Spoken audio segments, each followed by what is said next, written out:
that was practical in place, I think that would help to facilitate, to start off on a steady ground as a new person instead of feel, because I've heard from a lot of veterans that they just that first couple months you feel floundering anyways, even though you may feel that way normally in the job, but definitely as a new hire you feel that way at the beginning, and so I think that could take care of some of that feeling unsteady. And that would be a good time, like the first week of school would be a great time for assistant managers or managers to accompany new staff to their schools. Mm-hmm. Like I remember on my first week of school in my new position, I didn't know if I should go to the schools because I was worried that I would be a burden rather than a help to kids who were trying to figure out their day, or that the staff would be irritated that I was there, so I didn't know what to do with my first week, or like how to start getting set up with meeting kids, stuff like that would be really helpful for new hires, just having someone walk them through the first week.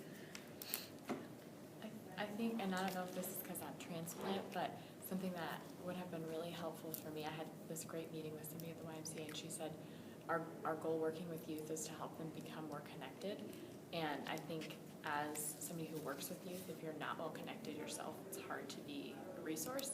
So I think if part of training was connecting you to the resources that you're going to need, I think that would be just like a game changer, because then you know what to recommend to your youth, and you're not inventing the wheel. You're saying, okay, this person already does this, let me connect you to them. And when I see the word resources, I think our model does do a good job of identifying what kids want or need, but two things that consistently come up that they're not getting, so I don't see the change, is transportation.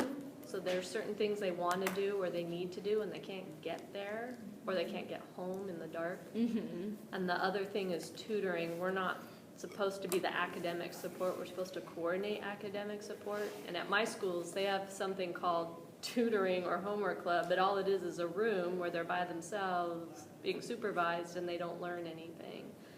And it's been really hard to get tutors. So these are things, just two practical requests. That's always felt like a big disconnect, that we don't provide tutoring, but we're an education-based service. Caregivers get super confused by that. They don't. I think they don't understand. tutoring was their number one thing for like 15 years, and so when they went to the grad, this is what I learned in our multiple trainings. And many people said this, but they wanted to go away from that model because people in the community still see them as just a tutoring. And so there really is kind of an internal push to move beyond that, I think. So maybe sometimes when we push too far beyond, there's the backlash. Oh, yeah, and I shouldn't necessarily be the tutor, but a lot of my students need remediation in reading, writing, and math. They're not going to pass the end of course exam in biology because it's science. They need academic support, and the schools are not providing it. I think a hard part of the getting volunteers too is that we started out as a very Seattle oriented business, and so now that we've moved down to Federal Way and out to the east side and up north, they still recruit, and a lot of our resources are still central to Seattle, where if you live south or north or on the east side, you can't get to the resources in Seattle, and we haven't really expanded to the resources to meet the students where they're at. I think another piece is mentoring. That's come up a few times from youth themselves, wanting more mentorship. And not sure, I talked about it a couple of times, the management. Especially male mentors. It seems like we have a lot of women, and we have a lot of women on staff. We have a lot of women in schools. We have a few guys, but not enough. Good guys. Yes, Right. a few wonderful guys. Amazing, But like, you'd be Unbelievable. spread a little beyond what we thin. have. I know. All If we five could of just us. clone you. Yeah. Yeah. So I think that, and then the other thing is special ed. Special education is another one, because I know a lot of youth that I have are special ed students, and just even something more along the lines of the trainings of how graduation for youth who are in special ed, because it looks so different. Their challenges, their needs are just different. even looking at the requirements. I mean, it's just so much more that's involved for them in education period for graduating, but certainly when you're a sped student, it just looks very different. So more or less looking to those areas more of how we can actually support youth at our trainings. Awesome. So we have about 15 minutes left. How confident are you guys that the graduation success model is the appropriate program to improve graduation rates for the youth you serve? I think there's a lot of successful things that's in this grad success program that they've created with student centered planning and Check Connect. I think the idea behind the models are amazing. I mean, think about them. I mean, they really, if you read the manuals and read the literature on them, they are phenomenal programs. And I think that it looks like, just being new, there's been a lot of evolution in a year, and actually in 3 years there's been a lot of evolution, but even this last year's been a sticky evolution. And I think it's going to continue to evolve probably for another year or two. It's unfortunately not something that just changes right away. So I think once that's completed, I think the potential for the program to be extremely strong and successful is there. But it's still evolving to have to happen. There's still change. Yeah. And that's the woes I think that a lot of people feel, is those changes that still need to happen, and sometimes it's the change that makes us feel woes. But I think that, and then when that happens, I think it could be super strong. I think also because of the change, that Seattle-based mentality probably needs to change, and maybe some office hubs, one south and one north would be a good idea. A central treehouse presence in the south, a central treehouse presence in the north, that would say, hey, we really want to commit to this area, not just we want to add you to what we've already done. I think that would make a big difference. I think on paper, the graduation success model looks wonderful, and I'm very confident that that model could definitely improve graduation rates. I think the reality of it is that is so much for one person to do. Trying to do the ABCs, trying to do the advocacy part, trying to do the dynamics too, and the student-centered planning.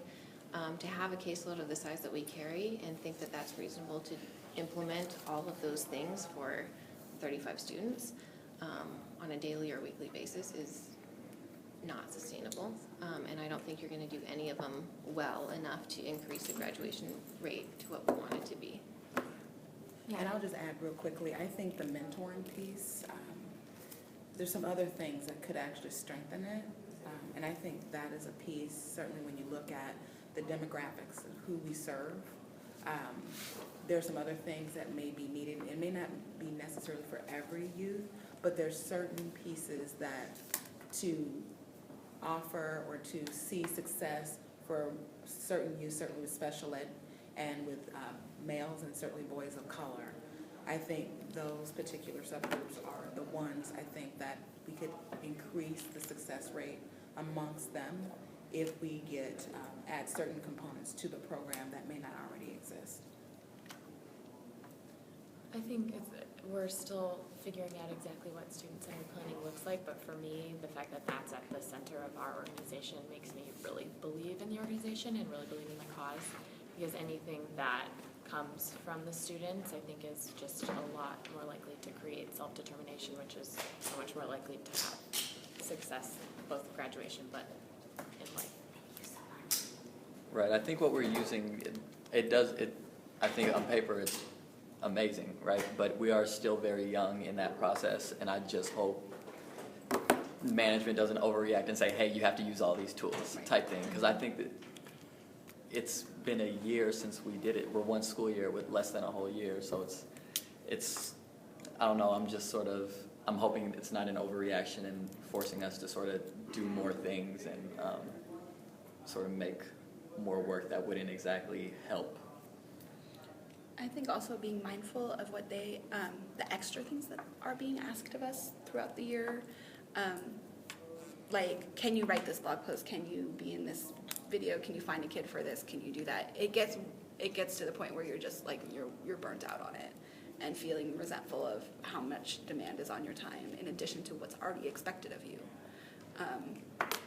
So just Yeah, sorry, that was sort of a tangent of what was the actual question, but I think it kind of speaks to how we're expected to implement multiple things all at once. And all of those things are good things, but maybe not in combination with each other.